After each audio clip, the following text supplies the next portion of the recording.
Hi ಸ್ನೇಹಿತರೆ, Anvika cooking ಚಾನಲ್ಗೆ ನಿಮ್ಮೆಲ್ರಿಗೂ ಸ್ವಾಗತ.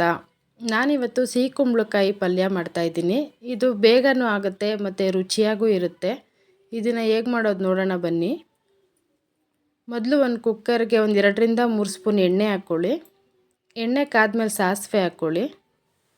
ಸಾಸಿವೆ ಎಲ್ಲ ಚೆನ್ನಾಗಿ ಸಿಡಿದ್ಮೇಲೆ ಇದಕ್ಕೆ ಒಂದು 2-3 ಒಣಮೆಣಸಿನ್ಕಾಯಿ ಕಟ್ ಮಾಡಿ ಹಾಕ್ಕೊಳ್ಳಿ.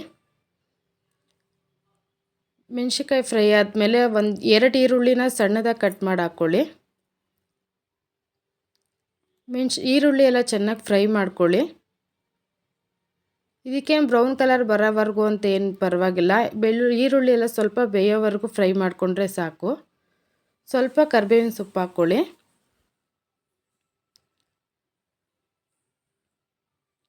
ನಾನಿಲ್ಲಿ ಒಂದು 5ರಿಂದ 6 ಹಸಿಮೆಣ್ಸಿನ್ಕಾಯಿ ಹಾಕೋತಾ ಇದ್ದೀನಿ ಖಾರಕ್ಕೆ. ನಿಮ್ಗೆ ಖಾರ ಇನ್ನೂ ಜಾಸ್ತಿ ಬೇಕು ಅಂತ ಅಂದರೆ ಮೆಣ್ಸಿನ್ಕಾಯಿ ಜಾಸ್ತಿ ಹಾಕ್ಕೊಳ್ಳಿ. ಮೆಣ್ಸಿನ್ಕಾಯಿ ಬಿಟ್ಟರೆ ಬೇರೆ ಖಾರಕ್ಕೆ ಇಲ್ಲೇನೂ ನಾವು ಆ್ಯಡ್ ಮಾಡಲ್ಲ. ನಿಮಗೆ ಮೆಣ್ಸಿನ್ಕಾಯಿ ಎಷ್ಟು ಬೇಕೋ ಅಷ್ಟು ಹಾಕಿ. ನೀಟಾಗೆಲ್ಲ ಫ್ರೈ ಮಾಡ್ಕೊಳ್ಳಿ.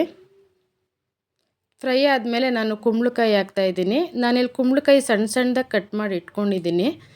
ನೀವು ಮೇಲ್ಗಡೆ ಸಿಪ್ಪೆ ತೆಗೆದೇ ಹಾಕಿ. ಸಿಪ್ಪೆ ತೆಗೆದ್ರೆ ಪೂರ್ತಿ ಎಲ್ಲ ಬೆಂದೋಗುತ್ತೆ, ಚೆನ್ನಾಗಿರಲ್ಲ. ನೀಟಾಗೆಲ್ಲ ಮಿಕ್ಸ್ ಮಾಡಿಕೊಂಡು ಒಂದು 2ರಿಂದ 3 ನಿಮಿಷ ಇದನ್ನು ಫ್ರೈ ಮಾಡ್ಕೊಳ್ಳಿ. ನಿಮ್ಗೆ ರುಚಿಗೆ ಎಷ್ಟು ಬೇಕಷ್ಟು ಉಪ್ಪು ಹಾಕಿ.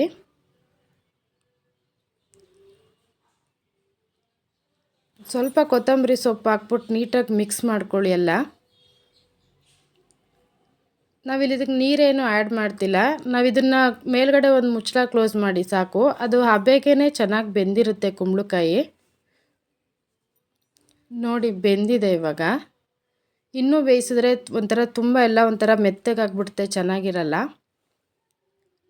1 ಕಪ್ ಆಗುವಷ್ಟು ಇಲ್ಲಿ ಹಸಿ ತೆಂಗಿನಕಾಯಿ ತುರಿ ಹಾಕ್ಕೊಳ್ಳಿ. ಸ್ವಲ್ಪ ಕರಿಬೇವಿನ ಸೊಪ್ಪು ಹಾಕ್ಕೊಳ್ಳಿ. ಎಲ್ಲ ಮಿಕ್ಸ್ ಮಾಡ್ಕೊಳ್ಳಿ. ತೆಂಗಿನಕಾಯಿ ತುರಿ ನೀವು ಜಾಸ್ತಿ ಹಾಕಿದ್ರೆ ತುಂಬ ಚೆನ್ನಾಗಿರುತ್ತೆ ಪಲ್ಯ.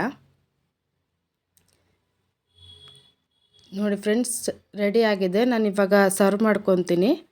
ಸಿಹಿ ಕುಂಬಳಕಾಯಿ ಪಲ್ಯ ರೆಡಿ ಆಗಿದೆ. ನೀವು ಇದನ್ನ ರೊಟ್ಟಿ ಜೊತೆ, ಚಪಾತಿ ಜೊತೆ, ದೋಸೆಗೆ ಯಾವ್ದು ಬೇಕಾದರೂ ತಿನ್ಬೋದು. ತುಂಬ ಚೆನ್ನಾಗಿರುತ್ತೆ. ಇದನ್ನ ನೀವು ಮನೇಲಿ ಮಾಡಿ ಹೇಗಿದೆ ಅಂತ ಕಮೆಂಟ್ ಮಾಡಿ.